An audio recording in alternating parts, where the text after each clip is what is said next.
नमस्कार, अनिशाज रेसिपी मराठीमध्ये आपलं पुन्हा एकदा मनापासून स्वागत आहे। आज मी तुम्हाला दाखवणार आहे गावाकडच्या पद्धतीने आम्ही खाऱ्या वांग्याची भाजी कशी करतो। खूप सोपी रेसिपी आहे आणि सगळ्यांनाच खारं वांग करता येतं, पण मी सहजच तुमच्या सोबत रेसिपी शेअर केली कारण मी मार्केटमधून वांगे आणले होते, खूप ताजे होते आणि खूप छान होते। म्हटलं याची रेसिपी तुमच्या सोबत शेअर करू, त्यामुळे आज आपण खारं वांग केलेलं आहे खूप सोप्या पद्धतीने आणि आम्ही गावाकडे असं खारं वांग करतो, ती रेसिपी तुमच्या सोबत शेअर केलेली आहे। आणि तुम्ही खाऱ्या वांग्याची भाजी बघू शकता किती सुंदर अशी झालेली आहे, कलर सुद्धा सुंदर आलेला आहे आणि मस्त होते। चला तर मग आपण रेसिपीला स्टार्ट करूयात। तर सगळ्यात पहिल्यांदा भाजी करण्यासाठी मी इथे तुम्ही बघू शकता वांगे किती फ्रेश आहेत। पावशर वांगे घेतलेले आहेत, 5 ते 6 हिरव्या मिरच्या आणि थोडीशी कोथिंबीर आहे, ती स्वच्छ अशी धुवून घेतलेली आहे।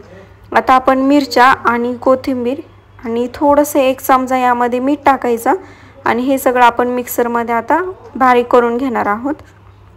तुम्हाला जेवढं कमी जास्त हवं तिखट तेवढं तुम्ही मिरच्या कमी जास्त करा। त्यासोबत इथे आपण छोटी वाटी खोबरा आहे ते मिक्सरमधून काढून घेतलेलं आहे। एक मोठं भांडं घ्यायचं, त्यामध्ये मीठ टाकायचं आणि वांगे आहेत ते कट करून घेणार आहोत आपण। जे वांग्यावरचे काटे आहेत ते मी कट करून घेते कारण ते खाताना लागले नाही पाहिजे त्यामुळे। आणि वांगे आहेत असे त्याचे 4 भाग करून घ्यायचे आहे, खूप खालीपर्यंत देखील नाही। आणि वांगे चेक करून घ्यायचे की ते खराब झालेले आहेत की नाही, व्यवस्थित असं चेक करायचं आणि पाण्यामध्ये टाकायचे आहेत। यामध्ये मीठ टाकल्यामुळे वांगे आहेत ते काळे पडत नाहीत, त्यामुळे मीठ टाकायचं।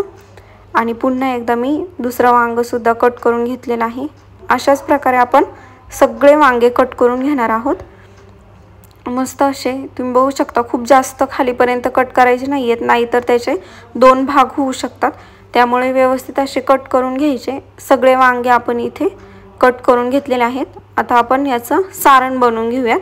त्यासाठी इथे आपण 2 छोट्या वाट्या शेंगदाण्याचा कूट घेतलेला आहे, त्यामध्येच लसूण सुद्धा आपण बारीक करून घेतलेला होता, खोबरं आणि जी आपण पेस्ट काढलेली आहे मिक्सरमधून ती यामध्ये टाकायची आहे, हिरवी मिरची आणि कोथिंबीरची। आणि सगळ्यात महत्त्वाची गोष्ट आहे, शेंगदाण्याचा कूट आपण कसा भाजतो त्यावरती आपली भाजी किती छान होते आणि चवीला किती सुंदर होते हे डिपेंड असतं। त्यामुळे शेंगदाण्याचा कूट आहे ते शेंगदाणे छान असे खरपूस भाजायचे बारीक गॅसवरती आणि नंतरच ते मिक्सरमधून काढून आपण घ्यायचे आहेत, किंवा तुम्ही कुटून सुद्धा घेऊ शकता। आता यामध्ये आपण 1 चमचा तेल टाकलेला आहे आणि थोडंसं पाणी आणि अर्धा चमचा हळद टाकून हे व्यवस्थित असं सारण आहे ते मी मिक्स करून घेणार आहे। खूप जास्त देखील पाणी टाकायचं नाहीये, ते फक्त एकजीव झालं पाहिजे इतपत आपण पाणी टाकलेलं आहे यामध्ये। हे सगळे सारण आहे ते वांग्यामध्ये भरून घ्यायचं आहे। तुम्ही बघू शकता अशा प्रकारे खूप जास्त देखील दाबून भरायचं नाहीये, हलकं असं वांग्यामध्ये जेवढं बसेल तेवढं सारण आहे ते भरून घेतलेलं आहे। सगळे वांगे आपण तयार केलेले आहेत आता मसाला भरून, आणि जो बाकी मसाला राहिलेला आहे त्याची आपण ग्रेव्ही करण्यासाठी यूज करणार आहोत, हा असाच राहून द्यायचा। आता आपण वांग्याची भाजी करून घेऊयात। त्यासाठी कढईमध्ये 2 ते 3 मोठे चमचे तेल गरम करून घ्यायचं, 1 चमचा मोहरी आणि 1 चमचा जिरे टाकायचे। ते छान फुलले की त्यामध्ये आपण हे राहिलेली जे पेस्ट आहे शेंगदाण्याचं ते टाकणार आहोत। तर मीडियम गॅसवरती ते छान असं परतून घ्यायचं आहे। आणि आमच्याकडे एक सिक्रेट गोष्ट म्हणजे अशी की बेसन पीठ आम्ही यामध्ये टाकतो, छोटे 2 चमचे बेसन पीठ टाकलेलं आहे आणि ते मस्त असं खरपूस भाजून घ्यायचं आहे एका साईडला। बेसन पीठ टाकल्यामुळे भाजीला बाइंडिंग छान येते आणि तेवढंच सुंदर ही चवीला होते, त्यामुळे बेसन पीठ अगदी 2 चमचे टाकायचं। आणि तुम्ही बघू शकता असं ते फुललं की समजायचे ते छान असं भाजलेलं आहे। आता ते आपण पूर्णपणे जे वाटण आहे त्यामध्ये मिक्स करून घ्यायचं आणि त्यामध्ये लगेचच आपण आता वांगे टाकून घेणार आहोत। यामध्ये पाणी टाकायचं नाहीये, सगळ्यात पहिल्यांदा वांगे गॅसवरतीच परतून घ्यायचे आहेत 2 ते 3 मिनिटं, जोपर्यंत त्याला हलका असे डाग होत नाही तोपर्यंत परतून घ्यायचे आहेत। वांगे छान मिक्स करून घ्यायचे, झाकण ठेवायचं आणि अगदी 2 मिनिटं आपण झाकण ठेवून आपण ते परतून घेणार आहोत। 2 मिनिटानंतर झाकण काढलेलं आहे आणि तुम्ही बघू शकता मस्तच त्याला असं छान असा कलर आलेला आहे। तुम्ही बघू शकता असे थोडेसे परतल्यानंतर त्याला असा वेगळा त्याला कलर येतो।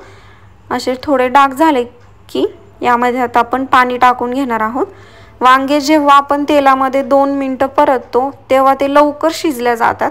त्यामुळे वांगे किंवा तुम्ही जेव्हा बटाट्याची भाजी करतात ते सगळ्यात पहिल्यांदा परतून घ्यायचे आणि त्यानंतर त्यामध्ये पाणी टाकायचं आहे, जेणेकरून ते लवकर शिजल्या जातात।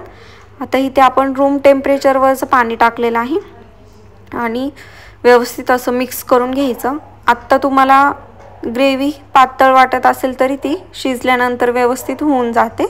ठीक, मीडियम गॅसवरती आपण 10 ते 12 मिनटं भाजी आहे ती मस्त अशी शिजून घेतलेली आहे आणि वांगे सुद्धा शिजलेले आहेत आणि तुम्ही बघू शकता ग्रेव्ही आहे ती थिक झालेली आहे। भाजी आणखी थंड झाली की खारं वांग आणखी थिक होतं आणि मस्त असा कलर देखील आलेला आहे, तेल देखील आलेलं आहे वांग्याला, तुम्ही बघू शकता मस्तच। मला खारं वांग इतकं आवडतं, खूप आवडतं मला। ज्वारीची भाकर, बाजरीची भाकर आणि वांग्याची भाजी मस्तच। मी नेहमी वांग जेव्हा आमच्या घरामध्ये वांग्याची भाजी होते तेव्हा नेहमी खारं वांगच बनवलं जातं। मला प्रचंड आवडतं खारं वांग, त्यामुळे अगदी असं वास आला तरी असं कधी खाऊ कधी नाही असं होतं, खूप आवडतं मला। आणि वांग्याची भाजी आपली रेडी आहे, तुम्ही बघू शकता किती मस्त असा कलर देखील आलेला आहे आणि मस्त अशी दिसते आहे भाजी। काही जणांना वांग आहे ते जास्त शिजलेलं आवडत नाही, तर तुम्ही ते थोडंसं कमी असं शिजवून घेऊ शकता किंवा ज्यांना परफेक्ट असं शिजलेलं आवडतं ते परफेक्ट असं शिजवून घ्या। आपली वांग्याची भाजी रेडी आहे, तुम्ही बघू शकता। तुम्ही जर अनिशाज रेसिपीला सबस्क्राईब केलं नसेल तर चॅनलला सबस्क्राईब करा आणि शेजारी बेल आयकॉन आहे त्यावरती क्लिक करा, म्हणजे तुम्हाला माझ्या नवीन व्हिडिओचे नोटिफिकेशन मिळतील। अशाच नवीन नवीन रेसिपीसोबत आपण पुन्हा एकदा भेटूयात। व्हिडिओला लाईक करा आणि शेअर करा। थँक्यू।